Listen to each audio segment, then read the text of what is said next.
क्या है ये न्यू एजुकेशन पॉलिसी 2020? क्या छोटे बच्चों का एडमिशन आज भी आसानी से हो जाएगा? क्या कॉलेज में एडमिशन के लिए अभी भी 90% मार्क्स की ज़रूरत होगी? क्या कॉलेज से छूटने के बाद आपको नौकरी आसानी से मिल जाएगी? क्या एक स्कूल से दूसरे स्कूल में ट्रांसफ़र होना आसान हो जाएगा? इस एपिसोड में हम कई सारे सवालों के जवाब ढूंढेंगे। देखते हैं इनमें से कितने सवाल जो हैं वो सुलझते हैं और कितने सवाल जो हैं वो अनसुलझे रह जाते हैं। मैं हूं संदीप, लेट्स गेट स्टार्टेड।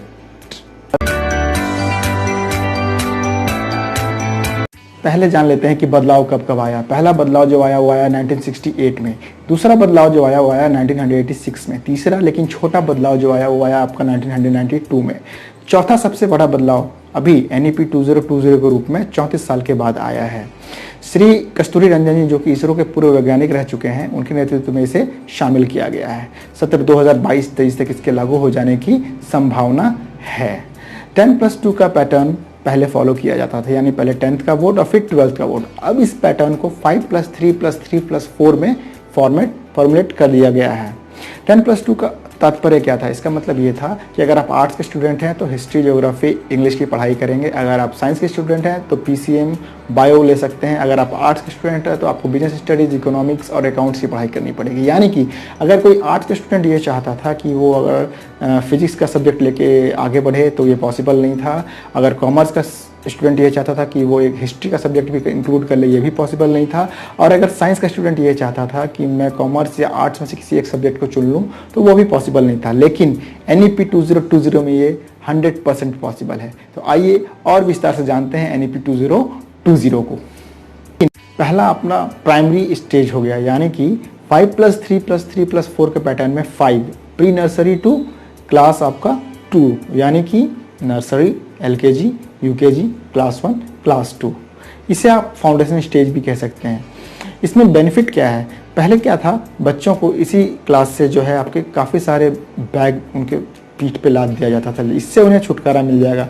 इस समय उन्हें सिर्फ एक्स्ट्रा करिकुलर एक्टिविटीज़, गेम्स और नॉर्मल चीज़ों की जानकारी दी जाएगी, वो भी रीजनल लैंग्वेज में। लैंग्वेज का इसमें कोई बाउंडेशन नहीं होगा। नेक्स्ट आ जाता है एलिमेंट्री स्टेज, यानी 5+3+3+4 में जो 3 है वो आ गया आपका क्लास 3, 4 और 5। इसमें भी आपका लैंग्वेज का कोई बाउंडेशन नहीं है। लोकल या रीजनल लैंग्वेज में आप तब तक पढ़ाई किया जा सकता है। इसमें क्या है, बच्चों को हिस्ट्री, ज्योग्राफी, इंग्लिश, हिंदी क्या है बस इसके बारे में जानकारी दी जाएगी। अभी भी इनके ऊपर कोई ज़्यादा प्रेशर नहीं रहेगा और इनके ऊपर ये छूट रहेगी कि इन्हें जो सब्जेक्ट ज़्यादा पसंद आ रहा है उस पर ये ध्यान दें और धीरे धीरे उसको आगे लेके बढ़ें। 5+3+3+4 में जो नेक्स्ट 3 है वो है हमारा नेक्स्ट मिडिल स्टेज, यानी कि 6th, 7th और 8th क्लास। इसमें क्या है, आपको एक्स्ट्रा करिकुलर एक्टिविटीज़ पे ज़्यादा ध्यान दिया जाएगा। यानी कि आप चाहें तो कोडिंग फॉलो कर सकते हैं, जैसे कि आप किसी भी ऑफिस में जाके पर डे 3 आवर्स के हिसाब से किसी भी स्ट्रीम में स्पेशलाइजेशन ले सकते हैं। या फिर आप सिंगिंग के लिए किसी भी एक सिंगर के पास जाकर स्पेशलाइजेशन ले सकते हैं, किसी गेम में आगे बढ़ सकते हैं, चाहें तो किसी प्रोजेक्ट वर्क को भी लेकर के आगे बढ़ सकते हैं। यानी कि आपको फिजिकली डेवलप किया जाएगा, प्रैक्टिकली आप कैसे कोप अप करेंगे सिचुएशन से, इस पे डील किया जाएगा। आप इसमें फॉरेन लैंग्वेज का भी यूज़ कर सकते हैं।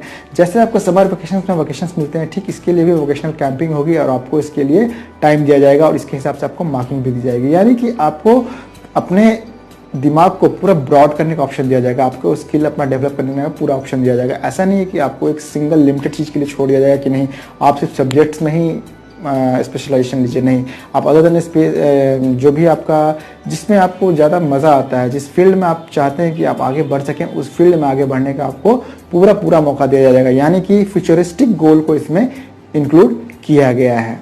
नेक्स्ट हमारा आ जाता है मेन स्ट्रीम, यानी कि 9th, 10th, 11th, 12th। इसमें आपको सबसे बड़ा बेनिफिट ये दिया गया है कि आप इसमें से आर्ट्स, कॉमर्स और साइंस इन स्ट्रीमों को बंद कर दिया गया है।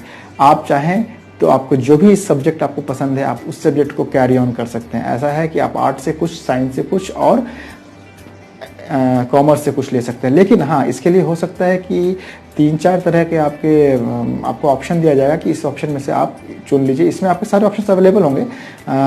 चाहे तो आप 1-2 सब्जेक्ट अपने फेवरेट वाले उसमें इंक्लूड कर सकते हैं ऑप्शनल के रूप में। अभी देखना पड़ेगा NEP 2020 को जब एग्जैक्टली पूरा फुल्ली एलोबरेट किया जाएगा तो उसमें क्या ऑप्शन देता है उस पर आपको ध्यान देना पड़ेगा।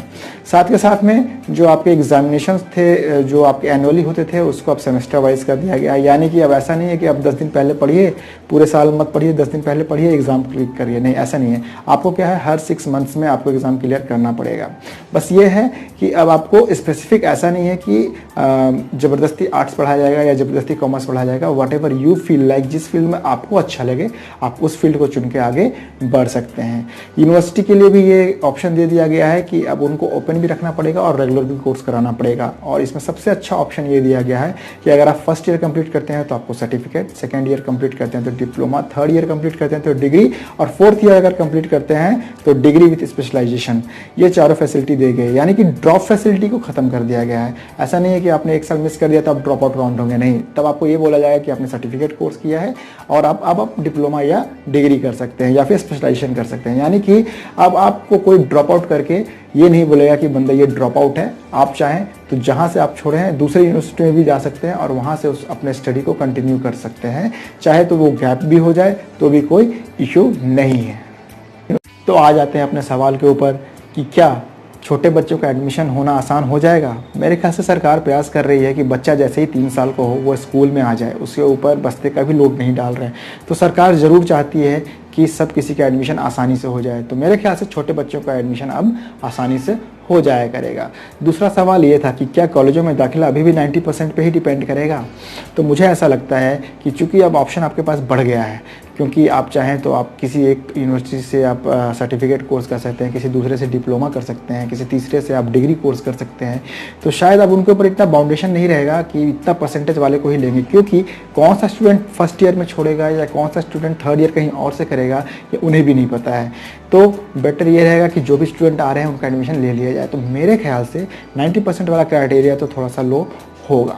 थर्ड क्वेश्चन हमारा ये था कि क्या कॉलेज के बाद नौकरी मिलना आसान हो जाएगा। तो देखिए, नौकरी तो इस पर डिपेंड करता है कि वैकेंसी कितनी आ रही है, लेकिन हाँ थोड़ा सा ये आसान ज़रूर हो जाएगा कि आप सर्टिफिकेट बेसिस पे लेना चाहते हैं या डिप्लोमा बेस पे लेना चाहते हैं या डिग्री बेस पे लेना चाहते हैं।